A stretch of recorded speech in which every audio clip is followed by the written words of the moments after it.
This is the Inspection Pros Podcast, where we break down everything you need to know to grow a successful home inspection company. Join host Jake as we get insider knowledge from the industry's best on how to take your business to the next level.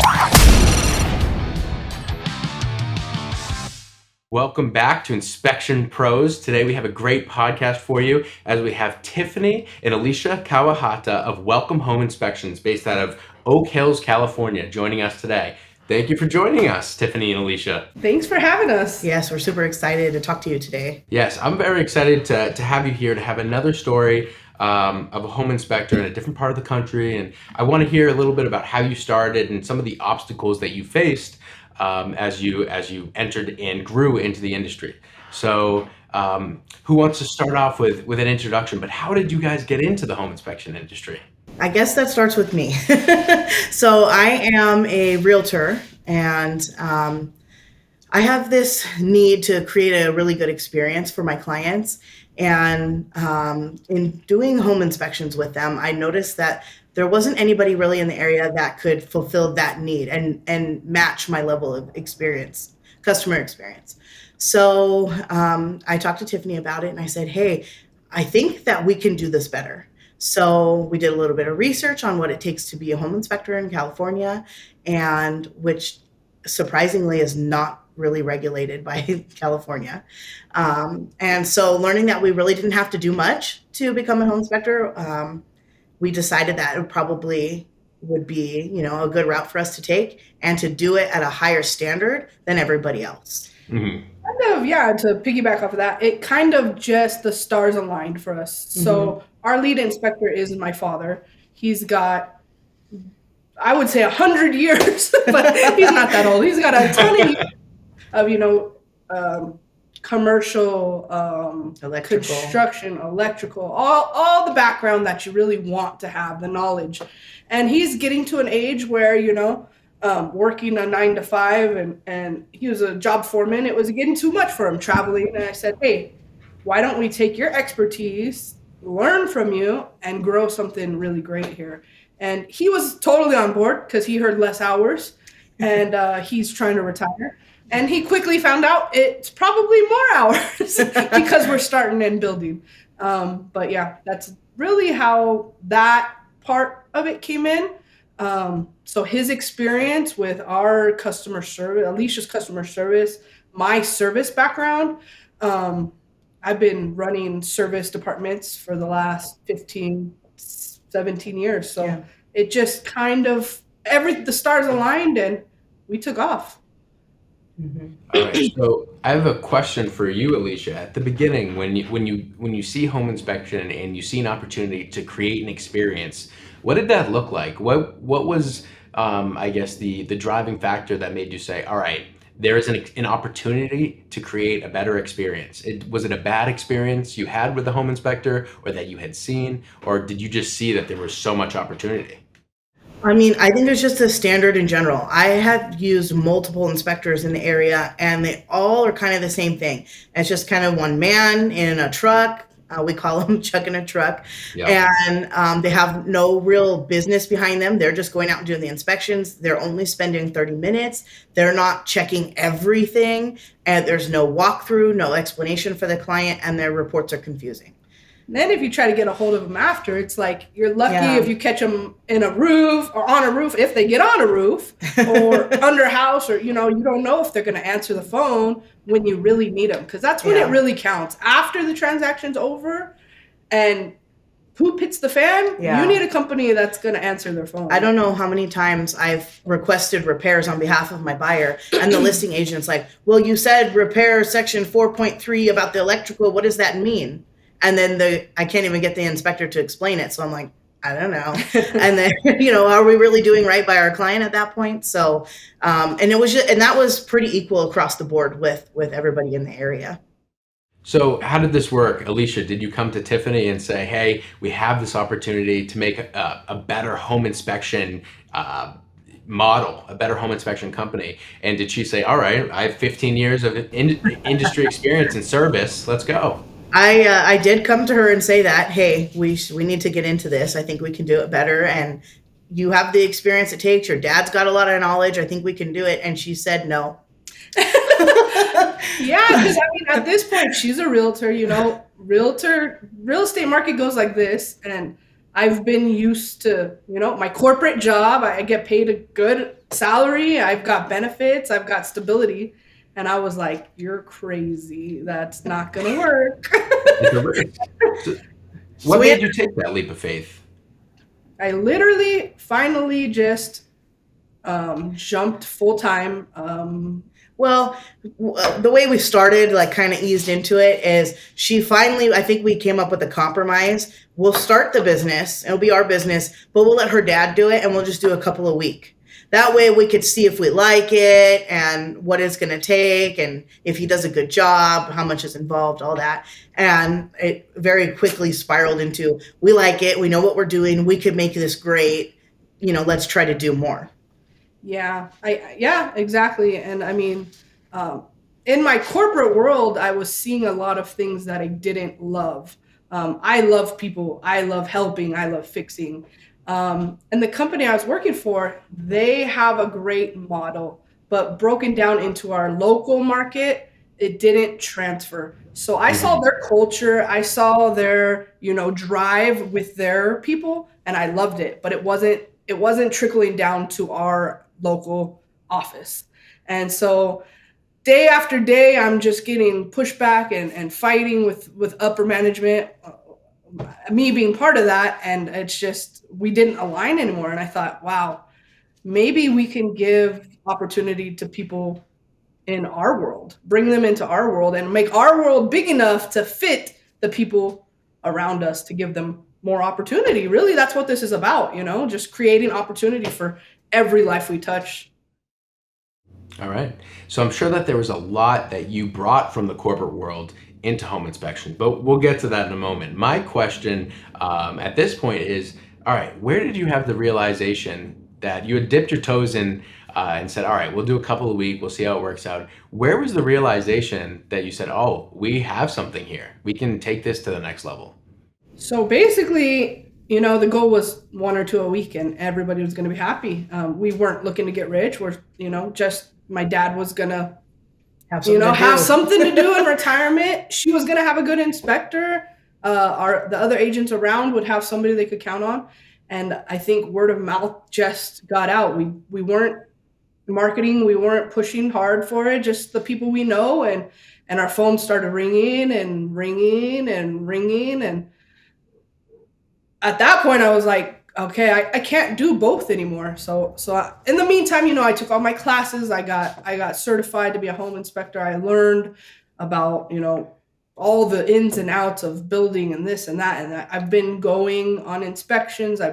We work as a team. So we always send 2 people out. So me and my dad started going out, and we would do that after work. We'd do that on weekends and after my regular 9 to 5 corporate job, and I got really, really burnt out because at the same time, COVID hits and my team gets cut into pretty much from like 5 people on my team to like me.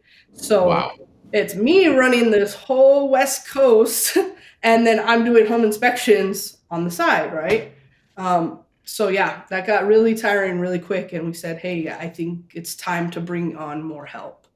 And that's when we hired our next home inspector. And literally that's kind of how this whole thing has just evolved. Every time there's a need, I do not want to push my realtors out. So if we are growing, I need to grow internally to be able to match that and to make sure that that experience is duplicated time and time again. They're not waiting a week, 2 weeks to get a home inspection. If that means I have 3 guys or girls, or I have 33 guys or girls, that's what we're going to do. Yeah. So as you're growing here, you did obviously have the massive obstacle of COVID. There's a pandemic as you're trying to start and grow a business. So my question is, what kind of obstacles did you run into at the beginning and even now that you've had to make changes to be able to continue to grow and adapt? Well, I'd say at the beginning, it was a little rough because there was like a week that real estate stopped. They couldn't decide if real estate was essential or not. And all our brokers in the area told their agents stay home. Mhm. But we all quickly realized real estate can't just stop. We're in the middle of transactions. People are moving for reasons, and so we were all kind of like sneaking around behind the scenes, still doing real estate. Yeah. And so after about a week or so, I think everyone realized, and they deemed us essential.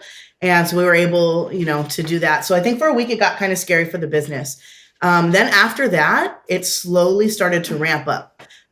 Inventory was really low. The interest rates were low, so there was a lot of buyers in the market, a lot of opportunity for realtors, and home inspections. And so it was like one scary lull, and then after that, it Boom. it took off. Yeah. Yeah. And I think we pivoted pretty well. So without knowing it, we said, oh crap, how are we going to make this work? And, within 2 days, we were out with our PPE equipment, all these masks, gloves, bodysuits, freaking sanitizer. And then we started just offering, Zoom walkthroughs so that everybody didn't have to be there. And that we got through it that way. We just we pivoted and Exactly. and moved forward. And then as the year went on and the market got busier and busier, we tried to tailor what to our clients' needs. So they wanted to do inspections before they write their offer. That way they could waive their inspection contingency.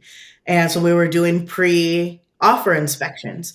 Then there was some sellers that were like, well, I need to know the condition of my home so I can price it right and, not have to do any repairs. So then they were doing pre-listing inspections. Not have everybody walk through their house. Exactly. Yeah. So we started to add services based off, our local needs. And so for me, that pivot point you're talking about is the most important for any inspector listening here, because any obstacle you have and you face only becomes a failure when you don't learn from it. Even if you're not successful from it, if you don't learn from it, right? So you had all this big obstacle, these challenges thrown at you, and you were able to pivot. What were some of those adaptations that you were able to take forward and really evolved from? Were there some things that, changed the way you thought about your company moving forward and you're able to, carry on with that sentiment? Or were you really just able to learn how to adapt and you had this newfound agility? Were there either one of those? That's a tough one. I be looking like when you're in it, of course, you're like, oh my God, what are we going to do? And trying to come up with solutions, right? I'm all about, don't bring me the problems, just bring me the solutions. Yeah. And so now it's me. Okay, I got to bring the solution. So thinking back, it feels like it was just so easy, but I think it's more of a mindset that you can't get knocked down when you're down. You got to just, how can we get over this? How can we move forward? What can we do? And we did see some people just duck and cover and like, okay, we're not doing inspections right now. And then we got even busier. So I would definitely just advice to anybody in any industry, like when things get tough, like there's got to be a solution. There's never a new solution. You got to just look for something. Yeah, you can't. So what's interesting there, that something you said, is that people were shutting down, and I think that if you shut down, and that might be what you have to do to react to the problem, the obstacle, the challenge here. But I think that there's a huge takeaway for you guys in this, is that like having to adapt here, you now have that structure in place. Like, okay, we know what to do when there's another big obstacle or challenge. Do you feel that way, that now you're prepared for another big obstacle or challenge?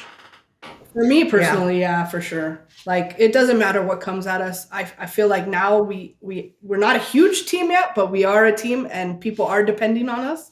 So there's no stopping now. Like we can't just quit and duck and cover. We have to find that way. What's next? Definitely. Absolutely. You can't just give up. No, and we have a good structure in place for, decision making and ideas, and we utilize our clients. What do you need right now? And, we let them kind of dictate, what they need and how we can adapt to that, and some of the changes that we can make within the company to make sure that they're happy all the time. And really not just us, like it's our whole team. We could not do this without our team. And we own it. operate it, but we are not the end all be all. Like, we run pretty much everything through the team, and it's worked for us. They have some great ideas. So don't ever discount your team because you're at the top. Yeah. That's a great point. So one thing you said, Alicia, that I really like here is that, so I just want to think about this a little bit. You're talking about how you listen to your clients to see what they need. A home inspector listening to this might be like, all right, that sounds great, but how do I do it? What were the best ways that you were able to actually connect with the clients and hear from them to find out what they needed? So one of our big things is calling after your inspection and making sure, that everything went okay. How was your experience? Did you have any other questions? Is there something we could do better? So that's one way. And then also, while the inspectors are out in the field and the walkthrough is done and whatnot, it's just spending that little extra time with the agent and maybe the client too. And just, that natural conversation that flows after to make it a little bit more personal. I know we really put a focus on making everyone feel like they're part of the family. We are a family-run company, and but we make everybody feel like they're part of the family. So it's really crazy, like, because if you read some of our reviews when they come in, we push hard on reviews because we want to know how we're doing. But if you read some of those, these people we spent half hour, 45 minutes with just going over their home. the walkthrough And part. multiple people will say how they literally feel part of the family. And we're getting invited to, what are they called? Housewarming parties and birthday parties. And I'm just like, wow, like, we are impacting people. Like, I didn't think we would have that much of an impact, but we are. So that's motivating to all of us. Even all of our technicians are like, wow, I really made a difference today for that family. Mm-hmm. So that's like super cool. When we get those, we're excited. I love that. I love that culture and just being able to, connect with people. So my question then following up on that is how much of an effect has that had on your business? Do you see your referrals just increasing and increasing because of that, the way you handle your clients? Definitely. I mean, that we're still not advertising. We are just Wow. word of mouth. We're really not. I think Are we? not much. I mean, we're doing posting on Facebook and growing our social media, but we're not paying for ads or anything like that. But I think our biggest compliment is when we have someone call in and they tell us that an agent referred them, but it's an agent that's never used us, yet. It was the listing agent in a transaction who saw our report, who saw how we did the walkthrough, and then recommended their clients or their family members to use us. Yeah, that is totally cool, for sure. I think that's so powerful, especially when you came into the industry on the notion of we have an opportunity to improve customer service in this industry. Yeah. I love that. So we unfortunately have to take a quick break to hear a word from our sponsor, but we will be right back with Tifani and Alicia, and I cannot wait to hear more. The home inspection industry is highly competitive, and you need an edge to stay on top. You certainly can't afford to give profit away for no reason. But what if I told you credit card processors may be overcharging you and robbing you of profits you've worked hard to earn? It's time to put an end to being overcharged for payment processing. It's time to take back your profits. That's why we put together a free report, How to Avoid Being Overcharged by Your Payment Processor. Head over to takebackyourprofits.com, download the report, and put an end to being overcharged for credit card processing. You've worked hard for your sales, and you deserve to keep it. What are you waiting for? Go to takebackyourprofits.com and download your report today. All right, welcome back to the Inspection Pros podcast. Again, we are very happy to have Tifani and Alicia here from Welcome Home Inspections. So we got some really great stuff about how you got into the industry and some different things you've done. So I want to follow up with that, asking Tifani here, who had 15 years of experience in service. There's this idea in management of not invented here, of learning something and being able to apply it to a different industry. And so you come into home inspection with a fresh perspective and you're really focused on service. So I'm wondering, are there any ideas that you were able to take from your past experience and then implement into home inspection? I mean, great question. And I think it's definitely, just the years of my experience in different environments. And literally, we've taken that, implemented it into our business. The structure of it all, The structure of it, how yeah. a big corporation operates from top to bottom, Mhm. different divisions, different levels. And that all sounds really complicated, but when everybody is doing their part and their piece, I'm telling you, you've heard this from a lot of IEB members, but the best teams win. And so you can't, I did it, I tried to do it all by myself for a while, and it's tiring and it's frustrating, and you get burnout. Burnout is real in this industry when you're just doing home inspections. So try marketing on top of that, try keeping your books, try all the business stuff that goes on. It's just, you can't do it by yourself for a long period of time. I don't think it's sustainable. I mean, people do it, but I don't know how. Yeah. So what you're talking about here is kind of like the foundation of your business, right? Just building structure. For sure. Yeah, absolutely. That's what we've kind of taken from the corporate world is the structure of it all. And I think a lot of big corporations run really successfully like that. And that's what we liked. But what we didn't like about the corporate world was the closed door policy and, I'm on top, so I'm in charge. The boss, yeah. Yeah. And not And being able to get a hold of the boss, not, yeah. And the bigger you your get, ideas not getting heard. Yeah. exactly. And then the bigger the corporation gets, the more employees become just numbers. Yeah. And in our culture, we're very big on family. So everybody is a part of the family, whether they're actually a part of our family or not. And we have open door policy. We take ideas from everybody, and it's more of a collaboration between the entire team, the entire company, rather than, we're in charge and this is how it's going to be, because everybody has great ideas. Yeah. And we want to hear them all. And so everybody, regardless of position, everybody in our company really is an equal in our organization. Yeah. And So create an opportunity, for, you'll be surprised how many people have an idea, and we can help back that idea, Mhm. yeah. just because of we've created this company, we have backing, we have structure, and now your idea, you can see it come to fruition is really, really cool. Mhm. I love that. So not only you can have people in your business with great ideas that don't come to you, not because you tell them their idea is bad, but because they're nervous. It's just not the Yeah. right culture to share the Right. idea. So how has that been able to manifest? How have you been able to say, this is what we're bringing in from the corporate world, but this is how we're going to put our spin on it? How are you able to, I guess, convey that to your whole team? I think that's where IEB comes in. Hmm. So for those of you who don't know, IEB, Inspector Empire Builder, we got hooked up with them, I want to say almost a year ago now. I think we're a few months shy, but almost a year ago. And they really helped us with mindset Hmm. and, our structure, Vision, vision, and culture. and being able to communicate our passion to our team.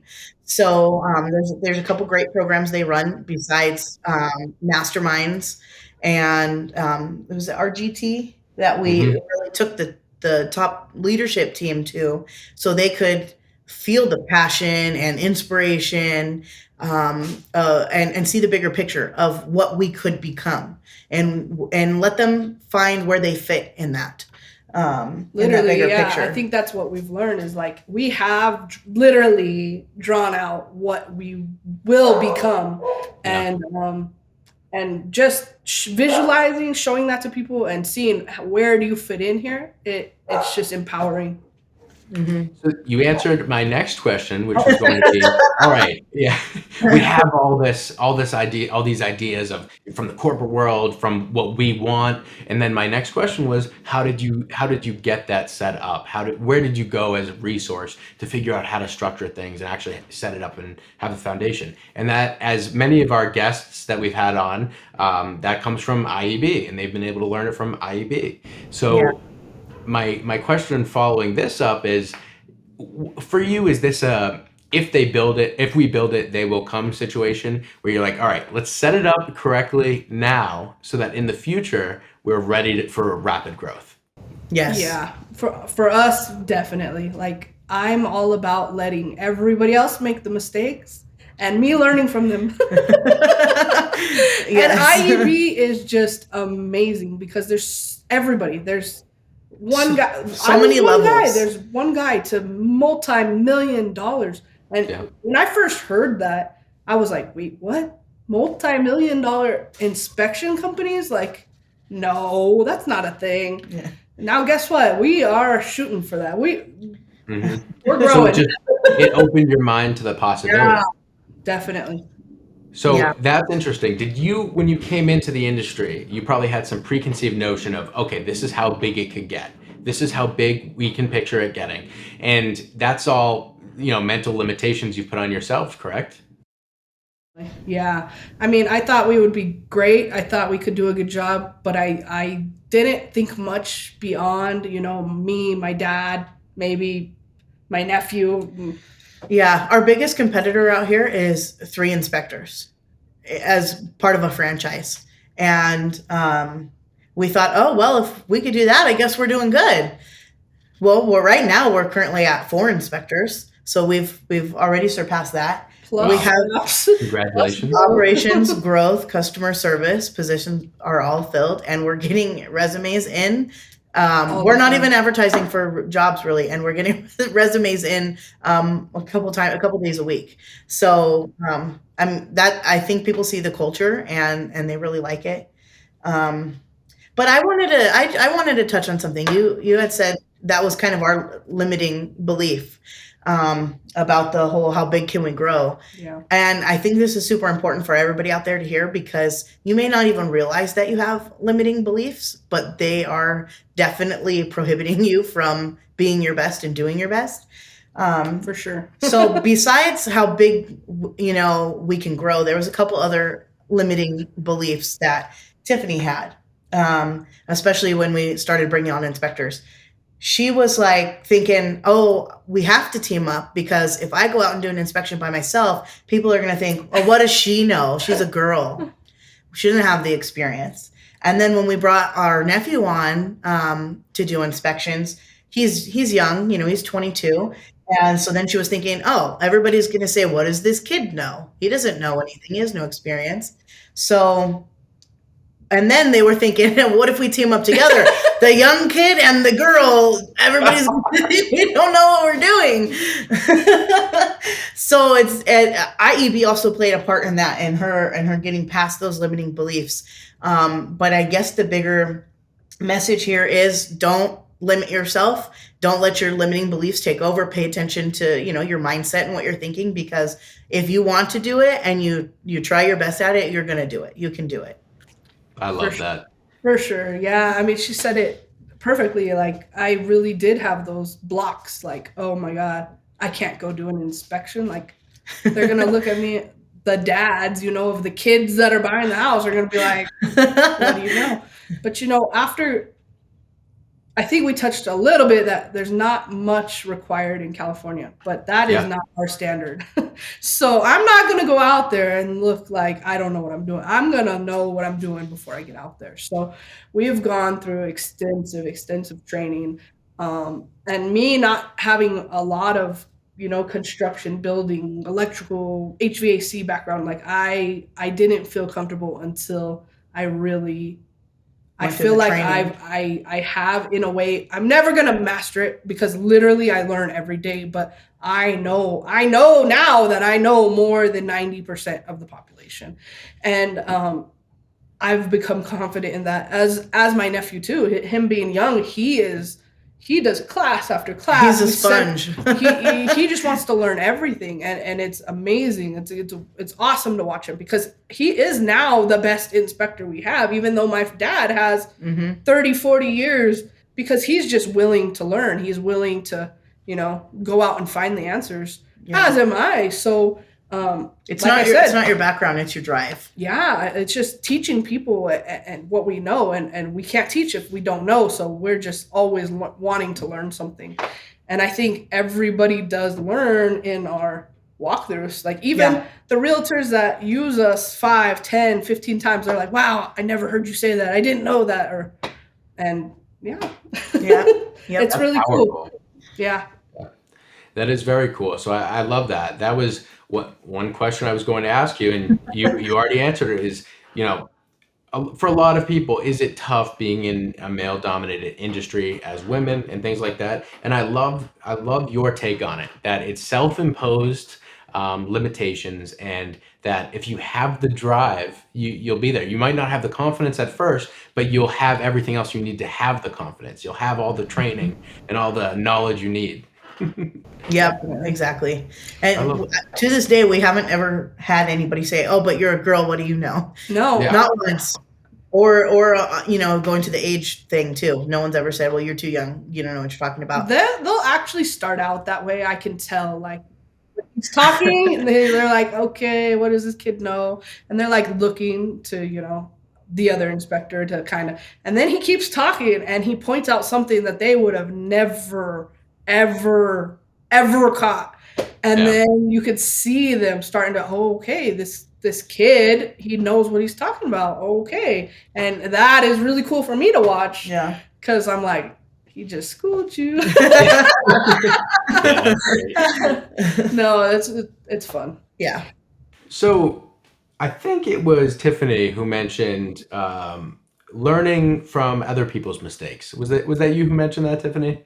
Yeah. So this is a great idea, and we've talked about it on this podcast a bunch before, but I'm wondering what mistakes, as you're joining IEB and you're really, you're having your finger on the pulse in the industry now, what mistakes did you see other people make that you were able to learn from and say, okay, I'm going to do it a specific way because I've seen it go wrong?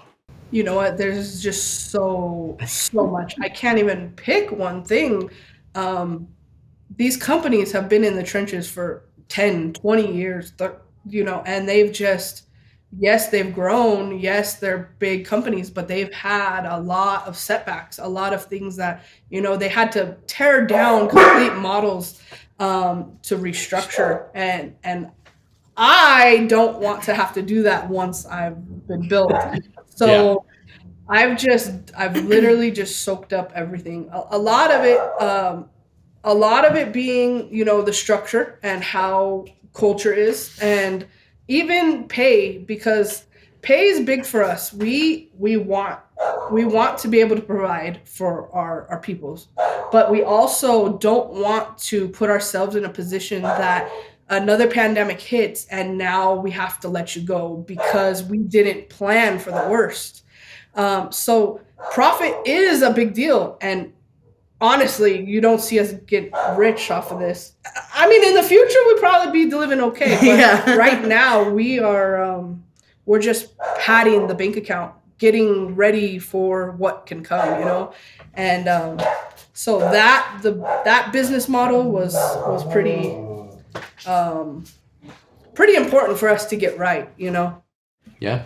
So I guess no, we don't have to go into specifics, but just the general idea of it is, it's so powerful to be able to learn from other inspectors who have gone before you and done it before you. So what's your experience just reaching out to inspectors and asking them questions of like, oh, how did you do it? Were you generally well received, and were you able to actually learn a lot through just reaching out to inspectors? So to be honest, if I just go call I've heard my local competition, I've heard what they think of me, I've heard, a lot of things through, clients and agents. And so to be honest, I'm really intimidated to reach out, and it's something that I have to get over and do. But in the same sentence, IEB, we're going back to them. I don't want to beat a dead horse, but they are amazing. I can reach out to anybody in the community with any questions, and they're super supportive. Leaders will, call me back, take 5, 10, 30 minutes, and just go over anything I need to go over. And multiple people, not just one guy or one girl. It's everybody is willing to help in that community. And that's where it's pretty invaluable. Yeah, sounds like an amazing resource. So I guess I'm wondering, what other resources have you been able to use while you grow? Are there any other resources that you found yourself going back to again and again to find maybe structure or even advice on something like hiring, some procedure like that? Mostly IEB. Mm-hmm. Other than that, it's just my background and something I started doing that I really was really against is just reading. So I realized that I'm not a reader, and but if I want to be and I want to learn and I want to be a leader, uh, that's what it takes. And so slowly but surely I'm diving into that, and that has been a big eye opener for me because anything you want to learn is right there in a book. You just got to find it and read it and So digest it. we love I personally love giving our audience great resources that they can go to after the show. So what are these books that you've stumbled upon? Are there any that you're willing to share that maybe you're reading now or that you've read and you have to recommend that someone goes and picks it up?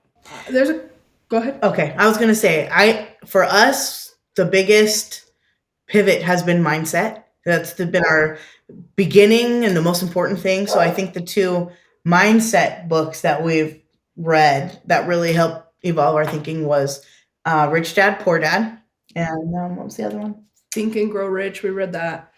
Another super easy read that I read a long time ago, and I just didn't digest it the same way this time was Who Moved My Cheese. It's a short read, easy to read, and definitely highly recommend. Oh, so I have not heard. I've heard the others, absolute classics. But can you touch on Who Moved My Cheese a little bit? I haven't heard of that one. It's no, I don't know who wrote it. I have it in my library back there, and like I said, it's just a short read that's just powerful. It changed your mindset. Definitely, yeah. All right, so we'll have to get the information on that book so I can throw it in the caption. I'll throw some of these resources in the caption for the audience of if you haven't heard of these books and you want to go check them out, go check them out. So one specific question I had, and I hate to go back from resources, but this is a burning question I have. So you're getting weekly applications now. That's something that Alicia said. You're getting applications weekly, and my thought is you have this culture you want to protect and grow, and I want to hear from someone where you are at your size, your company. How do you go about hiring? How hard is it to find someone that fits your culture? You're getting all these applications. How do you know who's going to be the right fit? So another thing we've learned is the hiring process is pivotal. You can't. My mindset was always hire fast, fire faster, and IEB has taught us that that's not the best way to do it when you're hiring for this industry, because hiring an inspector is very expensive. You don't Yeah. realize it till you break it down and you do the numbers, but you're in to somebody with training and everything, probably $60,000-$70,000 at the end of the day. And so hiring the wrong person once or twice is Expensive. it could, depending on the size of your company, it could crumble you. It could. So as far as hiring goes, we have a pretty in-depth process, and it does take some time. We want to get to know you on a deeper level. Yeah. We want to have that open communication. We want to give you the chance to, bring ideas to the table. And so it's definitely a multi-step process, and not something that, oh, hey, you need a job. Cool. Let's go. We do want to give everybody an opportunity. We really do, but we can't chance uh, what we have to bring on the wrong hire, because, like I said, we've got people that are depending on us now. So I don't know. I hope that answers the question. Absolutely. Yeah. So one final question I have for you before we wrap here today is, as you've gone through this experience, and I think I know what the answer is going to be already, but what's the biggest takeaway that you've learned from your own experiences that if you were to start again that you'd say to yourself, all right, this is what you need to go do right now? He knows your answer. Go ahead. What you need to go do right now is join IEB. I think even if you're an established business, if you're thinking about getting in the business, if you're small, if you're big, I think that's the biggest thing. It's going to help in so many ways with structure, motivation, mindset. And also, I think if we all get on the same thinking level together, we can raise the entire industry together. Instead of there's one company here and there spread out across the US that does it this way. I think we can change the industry together. That was better than I could have said, for sure. She's totally right. And I think if there was one thing that you could do, that would be it, because of the literally limitless opportunities and resources that you get from the one thing. Yeah. Mm-hmm. Yeah, you're right. Shh, don't tell her. I'm gonna remember that. I'm gonna write. Can you say that again one more time? I'll clip that for you, and I'll loop it, and I'll send it to you. So hear it on repeat. Perfect. All right. Well, thank you, Tifani and Alicia. Thank you so much for joining us today, and sharing your experiences with our audience and giving us some great advice here and a great story. Of course. Thank you so much for having us. And if anybody has any questions, we're an open book, so totally. They can reach out. You can reach out. We're happy to help. I love that. Thank you so much. I will put the resources that they mentioned in the captions, and maybe I'll put a link to reach out to them as well. We'll talk about that after the show. But thank you to our audience. Thank you for being such great guests, Tifani and Alicia. I really appreciate it. And we will see you guys next week. We have some more great guests coming your way. So thank you very much. See you next week. Bye, guys. Bye.